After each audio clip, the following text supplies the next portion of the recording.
نحمدہ ونصلی علی رسولہ الکریم اما بعد فاعوذ باللہ من الشیطان الرجیم بسم اللہ الرحمن الرحیم۔ تمام دیکھنے والے میرے دوست حضرات، میرے بہن بھائی جو بھی مجھے دیکھ رہے ہیں، سب کو میری طرف سے السلام علیکم ورحمۃ اللہ وبرکاتہ۔ امید کرتا ہوں ماشاءاللہ سبھی خیر و عافیت سے ہوں گے، الحمدللہ۔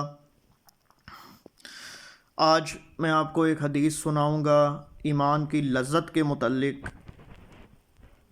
حضرت انس روایت کرتے ہیں کہ رسول اللہ صلی اللہ علیہ وآلہ وسلم نے فرمایا کہ جس کسی میں یہ تین باتیں ہوں گی وہ ایمان کی لذت سے بہرہ اندوز ہوگا۔ پہلا یہ کہ اللہ اور اللہ کا رسول اسے سب سے زیادہ محبوب ہوں۔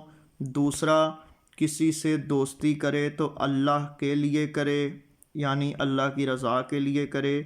اور تیسرا، اسے کافر ہونا ناگزیر ہو، یعنی میں آپ کو اس کی تشریح کی طرف لے کے چلتا ہوں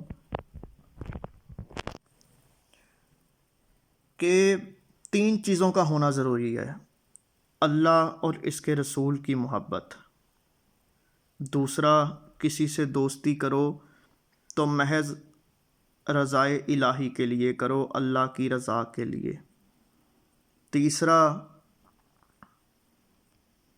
حدیث کے مطابق کہ جیسے کوئی کہے کہ مسلمان ہونے کے بعد کہ وہ پھر کافر ہو جائے تو اس کو وہ اس طرح ناگزیر ہو کہ جیسے آگ میں جھونکا جانا، یعنی کوئی شخص مسلمان ہو جاتا ہے، اسے کوئی کہے کہ تم کافر ہو جاؤ تو وہ اس کی بات بالکل نہ مانے، اس طرح کہ جیسے اگر وہ کافر ہو گیا اور اس میں شک بھی کوئی نہیں کہ جو انسان کافر ہوگا وہ سیدھا جہنم میں جائے گا۔ تو ان تین چیزوں کا ہونا بہت ضروری ہے۔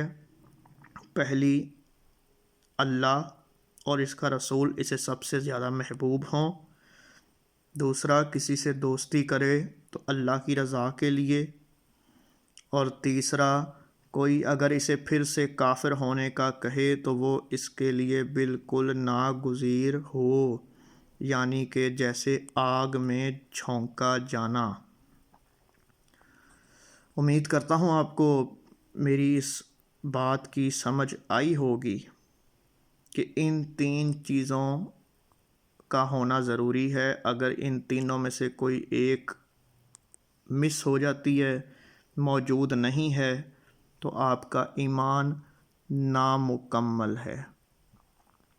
دعا کیجئے اللہ مجھے حق بیان کرنے اور آپ کو حق سننے کی توفیق عطا فرمائے۔ وما علینا الا البلاغ المبین۔